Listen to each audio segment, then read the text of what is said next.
ഇനിയിപ്പോ എന്ത് ചെയ്യും മോളെ? ആലോചിച്ചിട്ട് ഒരു പിടിയും കിട്ടുന്നില്ല ആന്റി.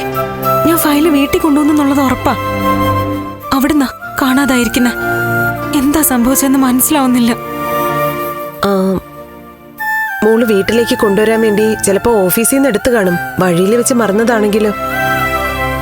വഴിയിൽ മറക്ക് ആന്റി എന്തായി പറയുന്നേ? അല്ല, ഞാനങ്ങനെ സംശയിക്കല്ല. ഒരിക്കലും അങ്ങനെ ഉണ്ടാവുകയില്ല. എന്നാലും മുരളി... മുരളിയേട്ടനോ? ഇല്ല, ഒരിക്കലും ഇല്ല ആന്റി. കണ്ണിൽ കാണാതെ നമ്മളാരും സംശയിക്കാൻ പാടില്ല. എന്നാലും സാഹചര്യങ്ങൾ വെച്ച് നോക്കുമ്പോ മുരളിക്ക് ഒരു അബദ്ധം പറ്റിപ്പോയതാണെങ്കിലോ? ലോകത്ത് മറ്റാരെ സംശയിച്ചാലും മുരളിയേട്ടനെ ഒരിക്കലും തെറ്റിദ്ധരിക്കാൻ പാടില്ല ആന്റി. ശരിയാ. എല്ലാ വശവും ചിന്തിച്ചപ്പോ ഞാൻ പറഞ്ഞു പോയത്. മോളത് വിട്ടേക്ക്.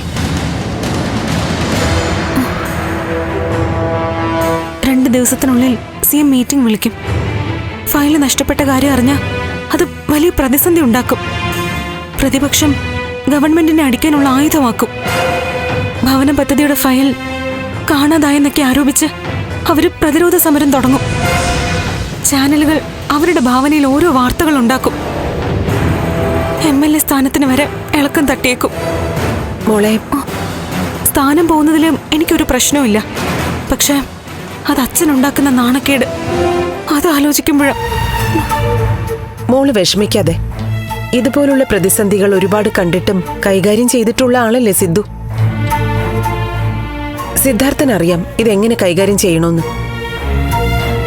മോളൊരു കാര്യം ചെയ്യ്, എല്ലാം സിദ്ധുവിനോട് തുറന്നു പറ. അച്ഛനോടൊക്കെ പറഞ്ഞതാ ആന്റി.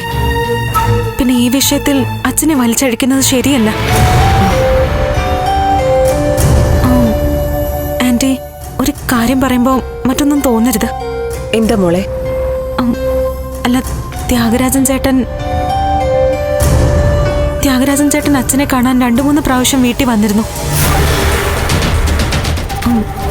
ആന്റിക്ക് അറിയാലോ, ത്യാഗരാജൻ ചേട്ടന് എന്നോടും അച്ഛനോടും ഒക്കെ വിരോധമുണ്ട്. ഞങ്ങളെ കുഴപ്പത്തിലാക്കാൻ പുള്ളി എന്തെങ്കിലും ചെയ്തതായിരിക്കോ? ഇങ്ങനെയുള്ള കാര്യങ്ങളൊക്കെ ചെയ്യുന്നവനായിരുന്നു അവൻ. പക്ഷെ അതൊക്കെ മുൻപാ. ഇപ്പൊ ത്യാഗരാജൻ ആ രീതിയിലൊന്നും ചിന്തിക്കുകയോ പ്രവർത്തിക്കുകയോ ചെയ്യില്ല മോളെ. ദേ, ഇപ്പോ അവനെയാ പലരും പറ്റിക്കുന്നത്. അതുമല്ല, അവനിപ്പോ സ്ഥലത്തും ഇല്ല. ഒരു തരത്തിലും അവൻ ഇതിൽ ഉൾപ്പെട്ടിരിക്കാൻ സാധ്യതയില്ല. എന്ത് ചെയ്യും ആന്റി ഞാനിപ്പോ? മോള് വിഷമിക്കാതെ. ഞാൻ പറഞ്ഞില്ലേ, വേണ്ടതൊക്കെ സിദ്ധു ചെയ്തോളും. മോള് ധൈര്യമായിട്ടിരിക്കെ.